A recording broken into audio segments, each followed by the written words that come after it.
ले ली ले।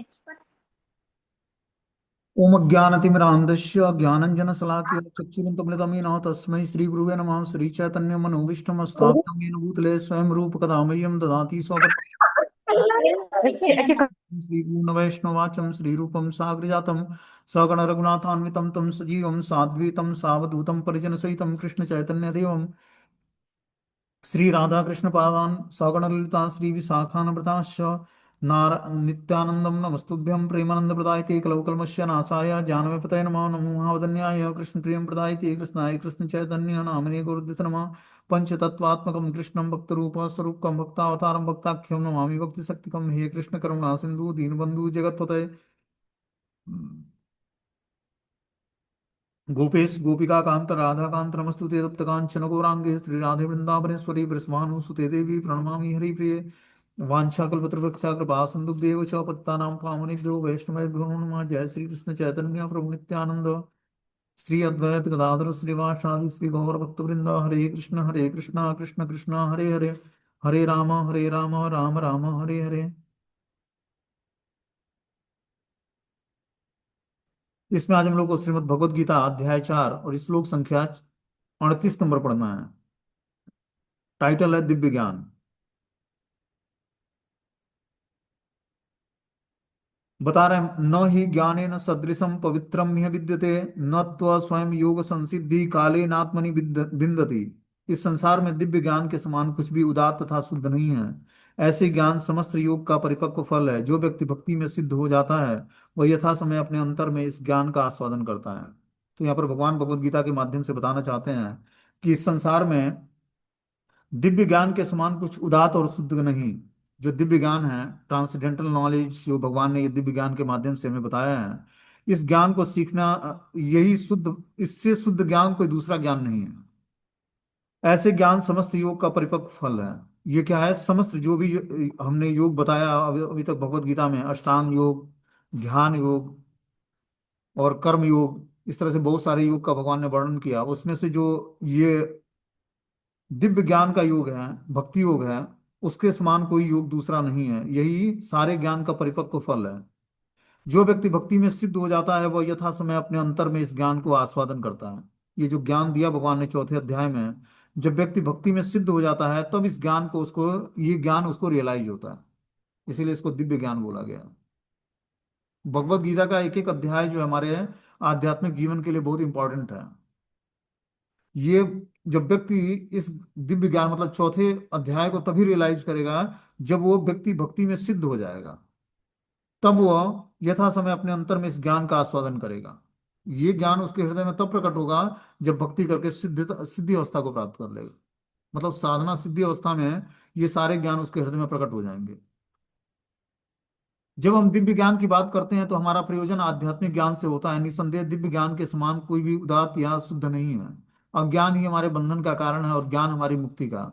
यह ज्ञान भक्ति का परिपक्व फल है। जब कोई दिव्य ज्ञान की अवस्था में को प्राप्त कर लेता है तो उसे अन्यत्र शांति खोजने की आवश्यकता नहीं रहती।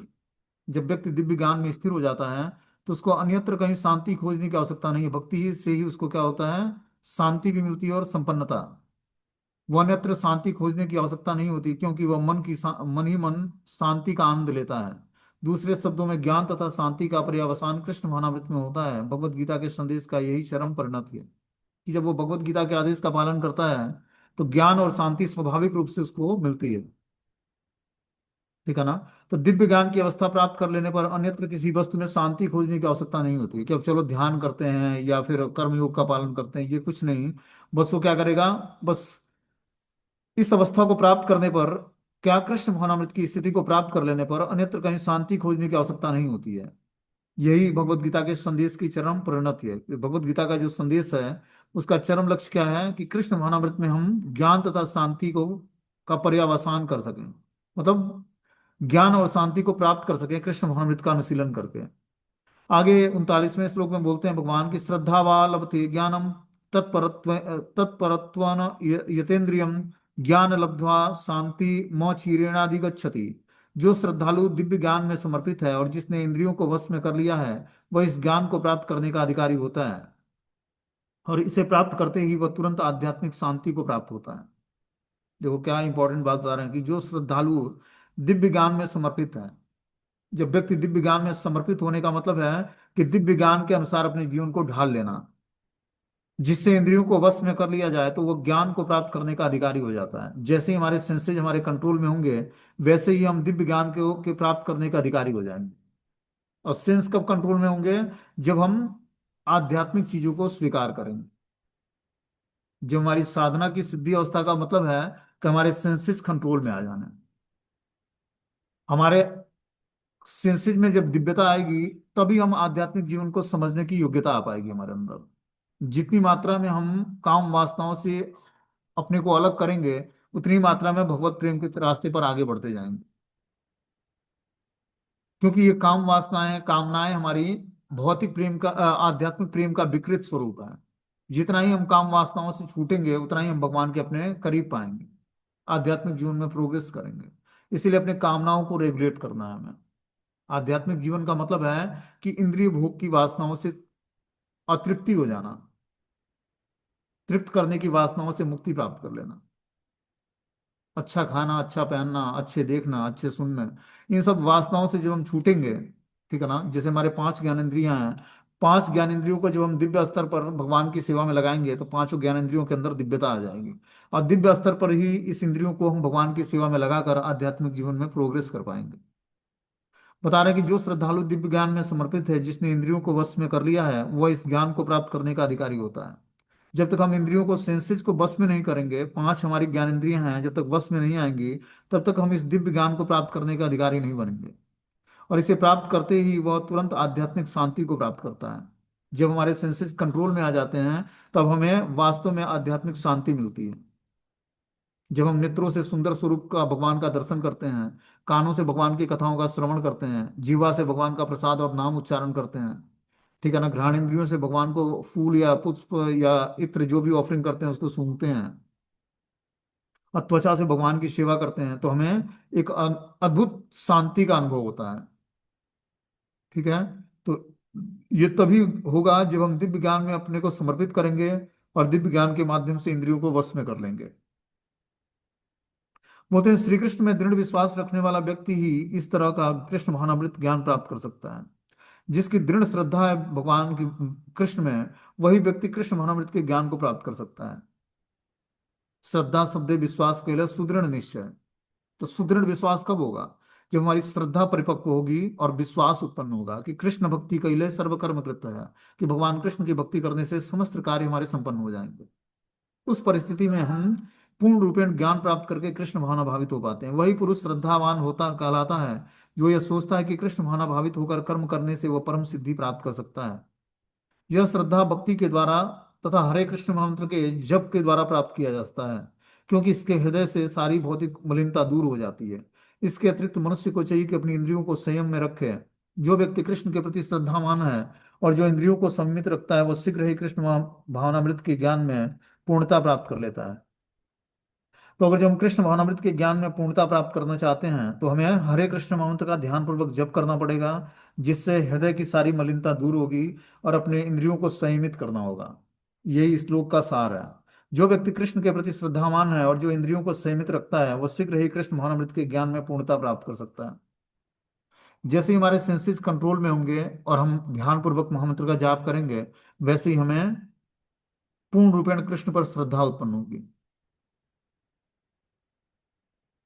जैसे जैसे हम सेंसेस को कंट्रोल करके कृष्ण भावनामृत का अनुशीलन करते हैं, तो अपने अंदर गंभीरता आनी चाहिए।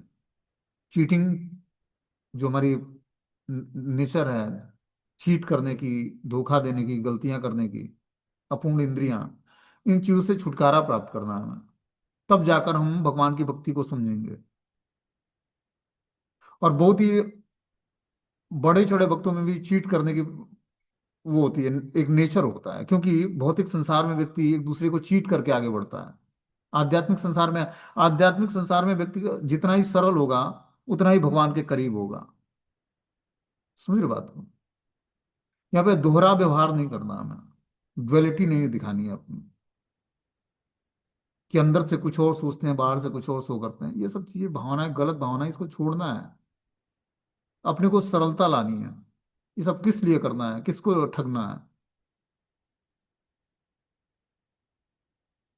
जब भगवान ठगना शुरू करते हैं तो भक्त ऐसे ठगों का कहीं ठिकाना नहीं लगता है, इसलिए हमें ठगने का प्रयास नहीं करना है।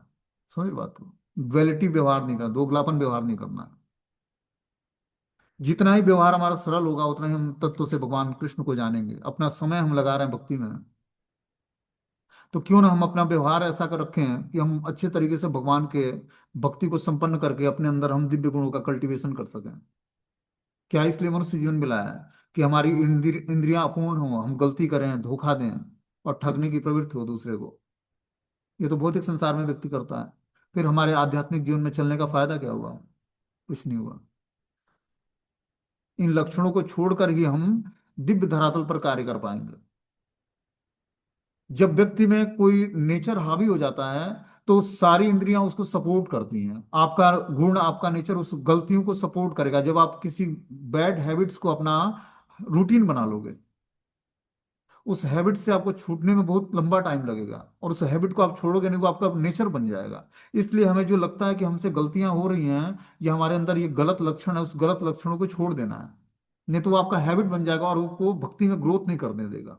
बहुत ही सूक्ष्म विज्ञान है, इसको बहुत ही बारीकी से समझने का प्रयास करना।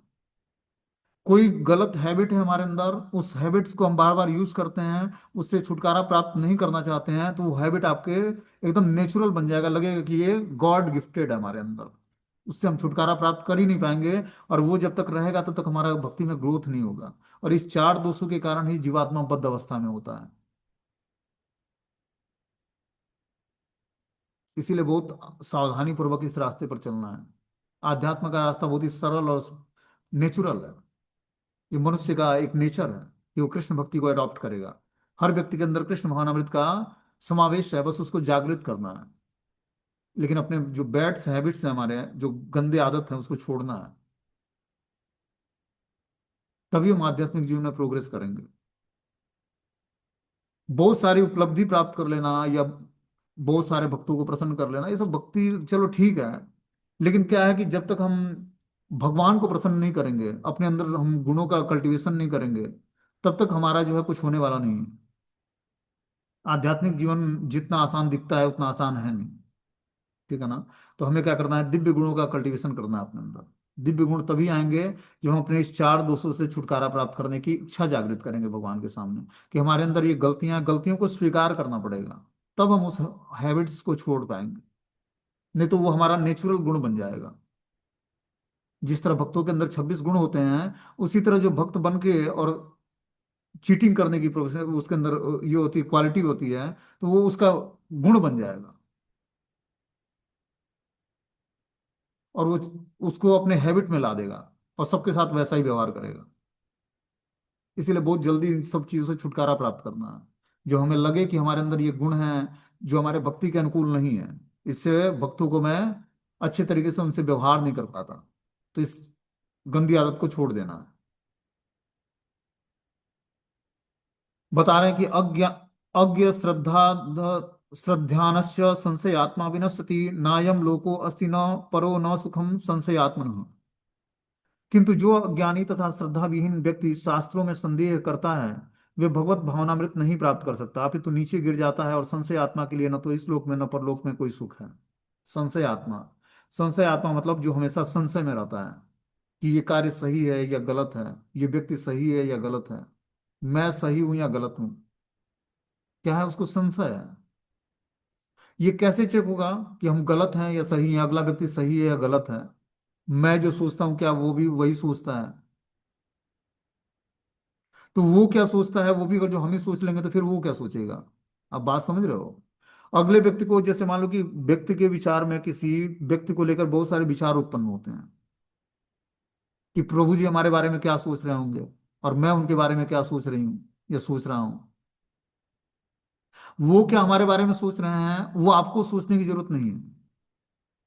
आप अपने थॉट्स को जो है शुद्ध रखो, अपने विचारों को शुद्ध रखो, शास्त्रों की मर्यादा में रखो। वो क्या सोचते हैं आपके बारे में या आप उनके बारे में क्या सोचते हो, इससे कोई मतलब नहीं है। इसका कुछ लेना देना नहीं है। ठीक है ना। हमें अपने विचार को वही बता रहे हैं कि जो अज्ञानी तथा श्रद्धा विहीन व्यक्ति शास्त्रों में संदेह करता है वो भगवत भावनामृत में को नहीं प्राप्त कर सकता, अपितु नीचे गिर जाता है। और संशय आत्मा के लिए न तो इस लोक में न परलोक में कोई सुख है। तो संशय होता है हमें किसी व्यक्ति के प्रति, या वैष्णव भक्तों के बीच में, कि अगला व्यक्ति हमारे बारे में क्या सोच रहा है, मैं उसके बारे में क्या सोच रहा हूँ। तो अगला व्यक्ति आपके बारे में क्या सोच रहा है ये आपको सोचने की जरूरत नहीं है, आप अपने जगह पे परफेक्ट रहो। भगवान सब कुछ रिकंसाइल कर देते हैं समय पे। ठीक है ना। तो हमें क्या करना है, अपने जो भगवत गीता सभी प्रामाणिक और मान्य शास्त्रों में सर्वोत्तम है। जो लोग पशु तुल्य हैं, इनमें न तो प्रामाणिक शास्त्रों के प्रति कोई श्रद्धा है, न उस ज्ञान न उनका ज्ञान होता है। कुछ लोगों को यद्यपि उनका ज्ञान होता है और उसमें उसमें से वे उद्धरण देते रहते हैं, किंतु उसमें वास्तविक विश्वास नहीं करते। कि बहुत सारे लोग भगवत गीता पढ़ते भी हैं, प्रमाणिक शास्त्र और मान्य शास्त्रों में जो सर्वोत्तम है, उस ज्ञान को सीख कर जो है प्रमाणिक शास्त्रों के प्रति श्रद्धा भी है, उस ज्ञान को जानते भी हैं और उसका एग्जाम्पल भी देते हैं, किंतु उसमें पूर्ण विश्वास नहीं है उनका। उनमें से वे उद्धरण देते हैं लेकिन उनमें वास्तविक विश्वास नहीं करते। यहाँ तक कि कुछ लोग जिनमें भगवत गीता जैसे शास्त्रों में श्रद्धा तो होती है, फिर भी न तो भगवान कृष्ण में विश्वास करते हैं, न उनकी पूजा करते हैं। ऐसे भी लोग हैं कि भगवत गीता के ज्ञान में विश्वास तो है लेकिन वो भगवान को नहीं स्वीकार करते या उनकी पूजा नहीं करते। ऐसे लोगों को कृष्ण भावनामृत में कोई ज्ञान नहीं होता, वे नीचे गिर जाते हैं। उपयुक्त सभी कोटि के व्यक्तियों में जो श्रद्धालु नहीं है और सदैव संशयग्रस्त रहते हैं, वे तनिक भी उन्नति नहीं कर पाते हैं। तो उन्नति करने के लिए पहले तो हमें चार दोषों को छोड़ना पड़ेगा। चार दोष क्या है बद्ध जीव में, वो धोखा देने की कैपेसिटी वो होती है, नेचर होता है उसका, वो गलतियां करता है, अपूर्ण इंद्रियां होती है और मोहग्रस्त होता है वो। इस दोषों से जब व्यक्ति छूटेगा और शास्त्रों की बातों को श्रद्धापूर्वक स्वीकार करेगा, तब वो कृष्ण में उसका विश्वास उत्पन्न होगा और उनकी पूजा करेगा।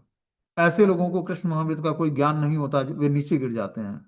उपयुक्त सभी कोटि के व्यक्तियों में जो श्रद्धालु नहीं होता और जो सदैव संशयग्रस्त रहता है, वे तनिक भी उन्नति नहीं कर पाता है। ये संशय आता है कहाँ से है, कि हमारे हृदय में संशय उत्पन्न हो जाता है किसी व्यक्ति को लेकर। और संशय पहले, सबसे पहले जब हम भक्ति में ढीले पड़ते हैं तो पहले संशय किस पे उत्पन्न होता है, शास्त्रों की बातों पर, हरिनाम पर, अपने गुरु के वचनों पर, गुरु पर हमारा संशय होने लगता है कि ये व्यक्ति सही बता रहा है कि नहीं बता रहा है। ये किस कारण से होता है, तमोगुण के संसर्ग में आने से। जब हम तमोगुणी व्यक्ति का संग कर लेते हैं तो क्या होता है, हमें अपने गुरु पर श्रद्धा कम हो जाती है, शास्त्रों की बातों पर श्रद्धा कम हो जाती है, या हम गलत व्यक्ति के हाथ का बना हुआ प्रसाद खा लेते हैं। तो उससे क्या होता है, हमारे नेचर में डुअलिटी आ जाती है, दोगलापन आ जाता है। इसीलिए हमें बहुत ही सावधानी से भक्तों का एसोसिएशन भी करना है। तभी हम अपने चेतना को हमेशा सही पाथ पर रख पाएंगे और संशय नहीं होगा हमें। संशय कहां से हो, संशय पहले भक्तों के बीच में उत्पन्न होगा। दो भक्त जो हमारे साथ में होंगे उन्हीं में संशय हो जाएगा। संशय मतलब संदेह, उसमें कुछ कमी दिखने लगेगी। इसीलिए एसोसिएशन करते समय, चाहे जो भी हम जैसे भी एसोसिएशन करें, संशय नहीं करना है डिवोटीज पर। अगर जो हमें संशय होता है उसका संग हमें त्याग देना है। नहीं तो बहुत वस्तुओं पर हमें संशय होने लगा। पहले वैष्णव के बीच में संशय होगा, फिर जो है अपने आस पड़ोस के लोगों पर संशय होगा जो भक्त हैं, उसके बाद अपने गुरु पर होगा, फिर भगवान पर होगा, फिर शास्त्रों पर होगा, और हमारी पूरी भक्ति का जो है, जो बेस है वो हिल जाएगा भक्तिमय जीवन का।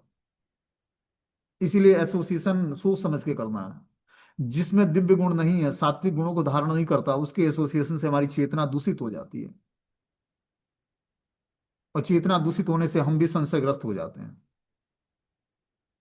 जो भक्ति में आकर सही तरीके से नियमों का पालन नहीं करता, वो कंफ्यूज रहता है भक्ति को देखकर। भक्ति के नियमों का पालन नहीं करेगा तो कंफ्यूज रहेगा, क्या गुरु जी ने दे दिया है सुबह सुबह माला जप करने को, क्या मंगला आरती में उठना है। और उसके एसोसिएशन से अगला व्यक्ति भी प्रभावित हो जाएगा, संशयग्रस्त हो जाएगा, उसको अच्छा नहीं लगेगा भक्ति करना। ये वायरस है, वायरस। जो गुणों का प्रभाव है वायरस की तरह कार्य करता है। अगले व्यक्ति के वाइब्रेशन से आपका वाइब्रेशन चेंज हो जाएगा, आपका नेचर चेंज हो, आपके अंदर दोगलापन व्यवहार आ जाएगा। चीटिंग करने की का नेचर आ जाएगा। और हमें लगेगा कि हम एसोसिएशन कर रहे हैं। एसोसिएशन करने का मतलब है कि गुणों का एसोसिएशन करना। आप जिसका भी एसोसिएशन करते हो उसके गुणों का उसका एसोसिएशन नहीं कर रहे हो। उसके अंदर दिव्य गुण क्या है उसका एसोसिएशन करना है हमें। हर व्यक्ति के अंदर कुछ योग्यता है तो कुछ अयोग्यता भी है। तो हमें किस योग्य व्यक्ति का संग करना है उसका हमें अनुभव होना चाहिए। तब हम भक्ति में जीवन में आगे बढ़ पाएंगे। हम ये देखते हैं कि इसके पास हमारे जैसी गाड़ी है, हमारे जैसा पद पोजीशन है, तब तो इसका एसोसिएशन मैं करूंगा। भक्ति में जीवन में आने के बाद भी ये हम देखते हैं, हमारे जैसी ड्रेसिंग है इसका, हमारे जैसे लुकिंग है इसका, हमारे एज का है या नहीं है, ये देख के एसोसिएशन नहीं होता है। एसोसिएशन गुणों को देखकर होता है। क्या इसके अंदर सात्विक गुण है, क्या ये भगवान की भक्ति में बढ़ा चढ़ा व्यक्ति है, उसका एसोसिएशन करना है। भौतिक चीजों को देखकर हम भक्ति में जीवन में एसोसिएशन करेंगे तो हमारा ग्रोथ नहीं होगा। इसीलिए एसोसिएशन बहुत इंपॉर्टेंट है और सोच समझ के होना चाहिए। तब जाकर हम आध्यात्मिक जीवन में, नहीं तो हम जो पूरे साल में इकट्ठा करते हैं व्रत और तपस्या करके, वो 2 मिनट के लौ मात्र असाधु संग सब, सब क्या होगा, सब नुकसान हो जाएगा। लौ मात्र साधु संग सर्व सिद्धि है, उसी तरह लौ मात्र असाधु संग सारी सिद्धियों को नाश कर देगा तुरंत। इसीलिए बहुत इंपॉर्टेंट है कि हम एसोसिएशन करते हैं तो उसको सोच समझ के करें। नहीं तो हमारा आध्यात्मिक जीवन में पतन हो जाएगा।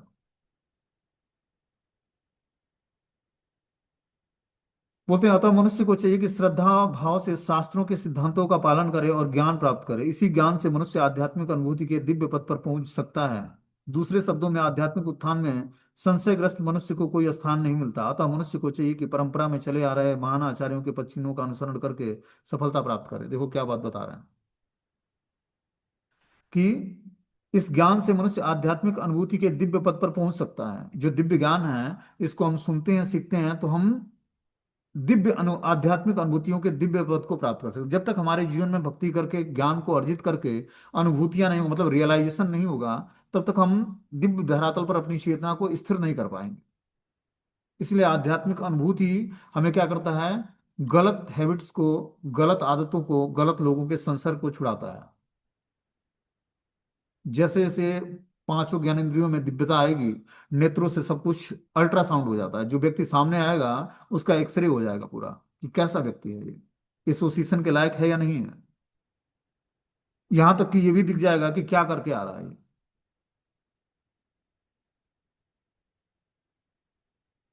तो दिव्यता आनी जरूरी है। दिव्यता तभी आएगी जब हम अपने सेंसेस को भगवान की दिव्य सेवा में लगाएंगे। घ्राणेन्द्रियां इतनी तीक्ष्ण हो जाती हैं कि व्यक्ति को सूंघ के जान जाओगे आप कि ये क्या करके आ रहा है, नेत्रों से देखकर और नाक से सूंघकर। ये बहुत ही तीक्ष्ण जो है चीजों को एब्जॉर्ब करती है ये दो इंद्रियां अपनी। नेत्र देखता है और घ्राण इंद्रियां सूंघती हैं। इन दोनों सेंसेस को प्रयोग करके हम व्यक्ति को बहुत जल्दी परख सकते हैं। और परखने की क्वालिटी इन्हीं दो सेंसेस से हमें आता है अपने अंदर। और एसोसिएशन के लायक है या नहीं है, ये दो इंद्रियां हमें बता देती हैं। एसोसिएशन का निर्णय यही दो इंद्रियां करती हैं, नाक और नेत्र। बोलते हैं आध्यात्मिक उत्थान में संशयग्रस्त मनुष्य को कोई स्थान नहीं मिलता। अतः मनुष्य को चाहिए कि परंपरा से चले आ रहे महान आचार्यों के पद चिन्हों का अनुसरण करे और तभी सफलता प्राप्त होगी। तो जब तक हम महान आचार्यों के पद चिन्हों का अनुसरण नहीं करेंगे तब तक हमें सफलता प्राप्त नहीं होगी। आगे इसमें बता रहे हैं कि योग संन्यस्त कर्माणम ज्ञान सवच्छिन्न संशयम आत्मवंतम न कर्माणि निबध्यन्ति धनंजय।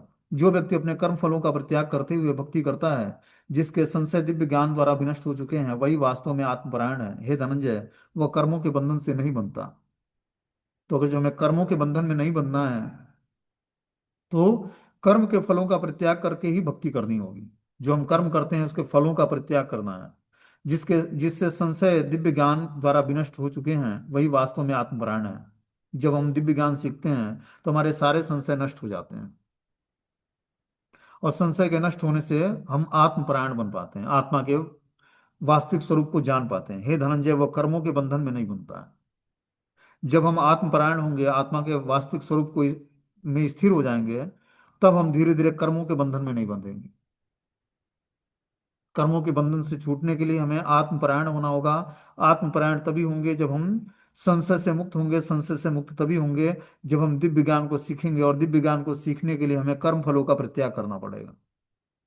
ये एक चैनल है।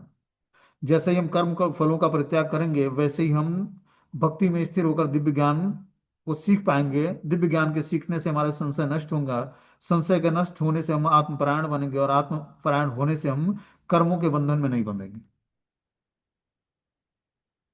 बोलते हैं जो मनुष्य भगवत गीता की शिक्षा का उसी रूप में पालन करता है जिस रूप में भगवान ने दिया है, तो वह दिव्य ज्ञान की कृपा से समस्त संशयों से मुक्त हो जाता है। पूर्णतया कृष्ण भावनाभावित होने के कारण उसे श्री भगवान के अंश रूप में अपने स्वरूप का ज्ञान प्राप्त हो जाता है। आप निसंदेह वह कर्म बंधनों से मुक्त हो जाता है। और जो हमें कर्म बंधनों से मुक्त होना है, तो भगवत गीता की शिक्षा को एज चीज पालन करना है। तब दिव्य ज्ञान की कृपा से हम समस्त संशयों से मुक्त होकर और कृष्ण महानमृत को अंगीकार करेंगे, और जान पाएंगे कि श्री भगवान के अंश रूप में हमारा स्वरूप है। और इस स्वरूप में हम स्थिर होकर भगवान की दिव्य सेवा में इंगेज हो पाएंगे और कर्म बंधनों से मुक्त हो पाएंगे। आगे बता रहे हैं अगले श्लोक में, 42वां श्लोक और लास्ट श्लोक है। बता रहे हैं कि तस्मात् ज्ञानम संभूतम हृदयस्थम ज्ञान सिनात्मन छित्त्वेन संशयम योगम मा तिष्ठोतिष्ठ भारत। अतएव तुम्हारा हृदय में अज्ञान के कारण जो संशय उठे हैं, उसे अज्ञान रूपी शस्त्र से काट डालो। हे भारत, तुम योग में समन्वित होकर खड़े हो और युद्ध करो।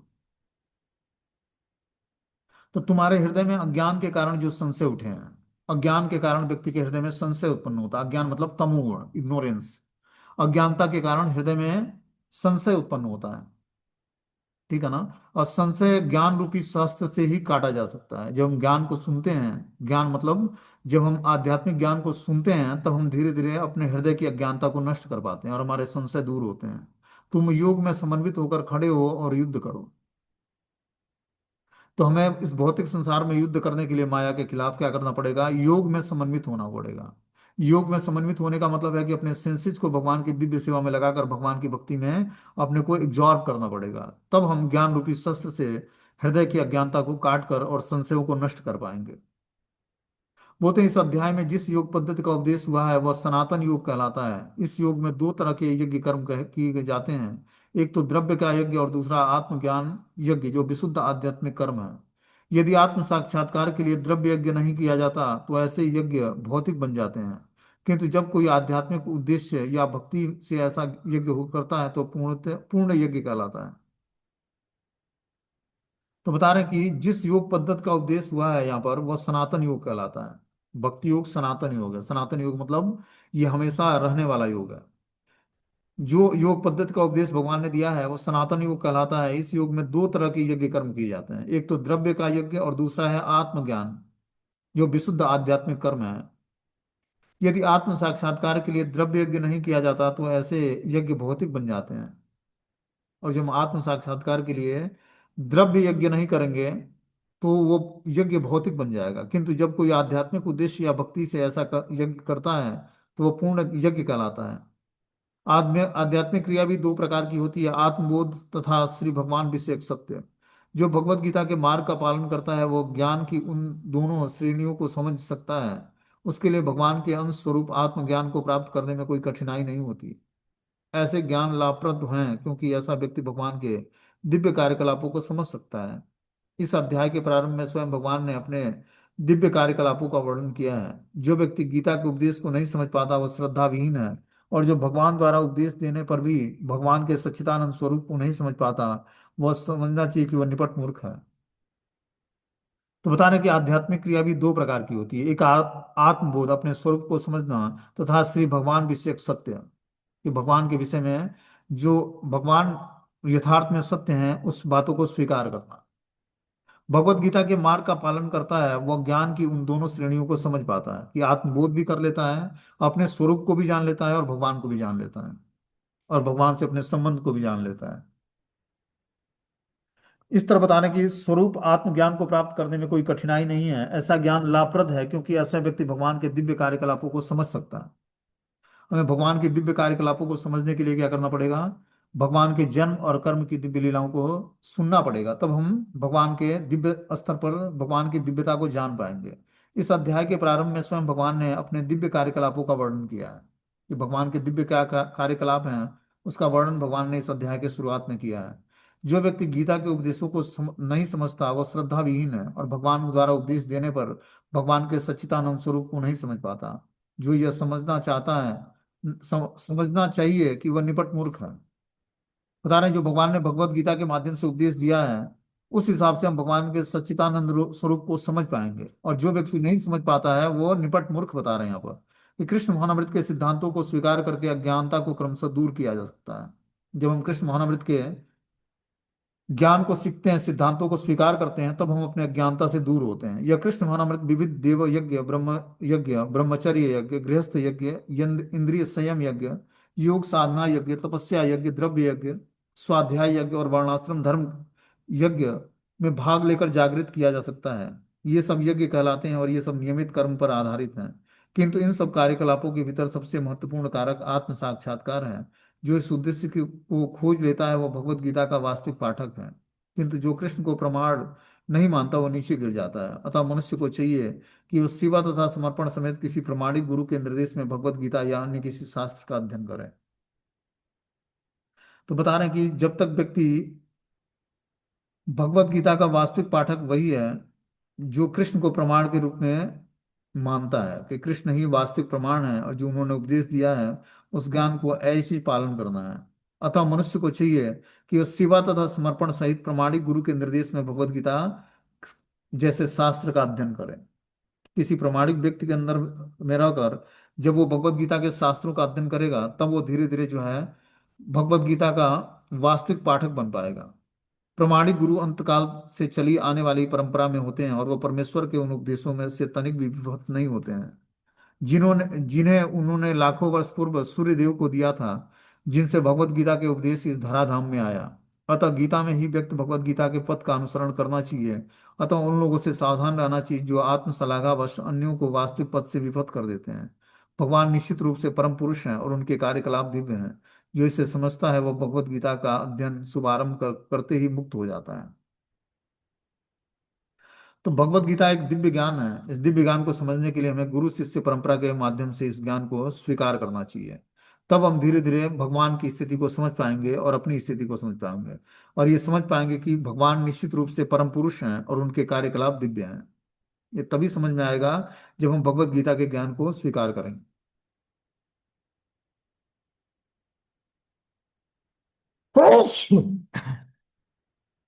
बोलते हैं जो इसे समझता है, वो भगवत गीता का अध्ययन शुभारंभ करते ही मुक्त हो जाता है। और जब हम भगवत गीता का ध्यान पूर्वक अध्ययन करेंगे और किसी प्रमाणिक स्रोत से सुनेंगे, तब हम धीरे धीरे जो है भगवान के दिव्य कार्यकलापों को जान पाएंगे और भगवान को परम पुरुष के रूप में स्वीकार कर पाएंगे। और इस प्रकार बता रहे हैं कि जो ये समझ जाता है, वो भगवत गीता का शुभारंभ करते ही धीरे धीरे मुक्त पुरुष बन जाता है। इस प्रकार ये चतुर्थ अध्याय दिव्य ज्ञान समाप्त होता है। वो अगला अध्याय जो है कर्म योग, कृष्ण भावनाभावित कर्म। एक कर्म योग हमने तीसरा अध्याय में पढ़ा, जिसमें भगवान ने बोला कि सब कुछ